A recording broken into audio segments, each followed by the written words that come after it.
Okay, hey Violins, I'm going to be walking you guys through your very first advanced video lesson for orchestra. First of all, if you've clicked on this video and you've made it your goal to try to work on this, great job. I really appreciate you trying to work ahead. Sixth graders that are going into their seventh grade year, this will definitely put you at an advantage and as far as like how much you know, and like you'll be pretty ahead in your seventh grade year. And seventh grade going to eighth grade, this is going to be one of those things that we really need to know, and this will get you caught up so you're not overwhelmed your eighth grade year. Okay, so we're going to be starting today with a 2-octave C major scale. Now, everything we've done up in class till this point has been what we call a 1-octave scale.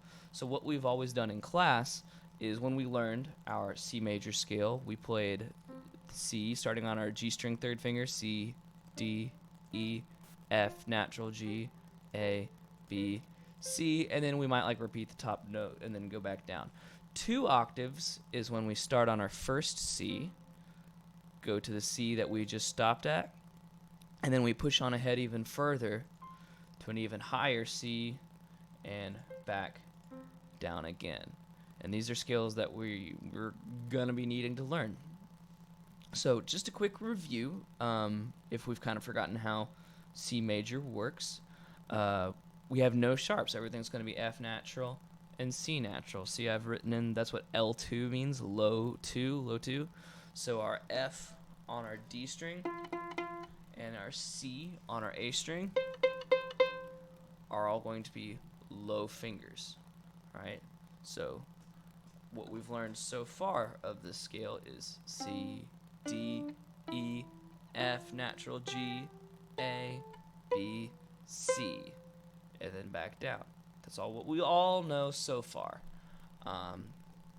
So let's start looking ahead on what 2-octave C major scale has. So instead of stopping at C, as we can see, we move up to third finger D, open E. So really, up to this point is where we've most of this kind of looks familiar, and then that's when we start seeing a bunch of these symbols and things that we don't really know what they mean. Let's walk through it one thing at a time. So here we are. We've landed on open E. Let's just start open E string. And then we have, if we remember, the lines and spaces of our staff. And I'm pretty sure we even looked at our E string notes right before we all got dismissed out of school. This is going to be an F. But this is not the F that we learned in class, like when we were playing sad violin. This is not our regular F. F on the tape, if we remember, this is actually F sharp, right? But we need F natural. Notice, and we already know that the L2 means low 2, so L1 means low 1. Now, how do we do low 1? The way we do L1 is normally, if we think of a regular first finger being on the tape, low 1 is actually going to be halfway in between the end of our fingerboard right here, end of our fingerboard, and the first finger tape. If we can take this and draw an imaginary line splitting that perfectly in half, that is where low 1 is. So low 1 is not on the tape. On the tape is F sharp. Low 1 is halfway in between the end of the fingerboard and the first tape. This is low 1. This is F natural. So we know we're playing E, open, low 1 here, E, F, just like that. And then we have a G. Now, normally this G, and if you can remember when we were learning our E string notes, this was going to be a low 2.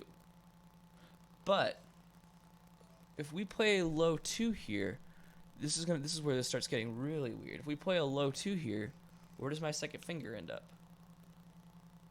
That's F sharp, right? So we actually need to play a high 2 and be just above the tape and be natural.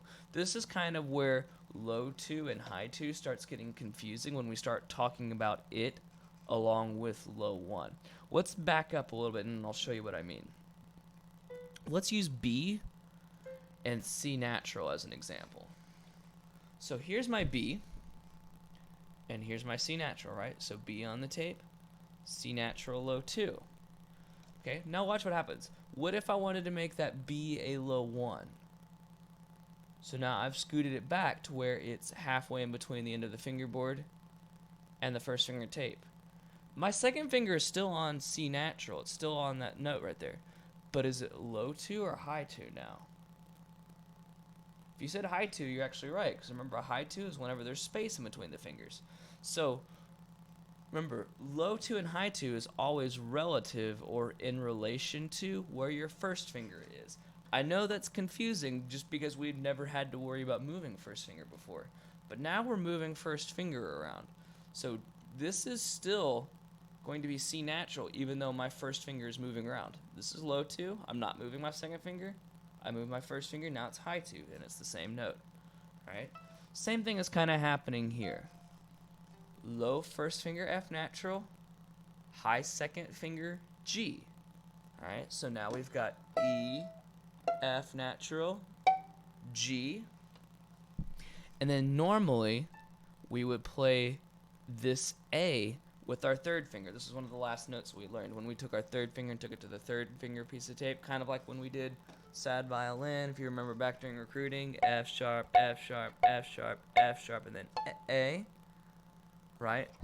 But we've got some symbols here telling us otherwise. One, we've got a dash and then the number 1. Anytime you see a dash in your music, that indicates a shift has occurred.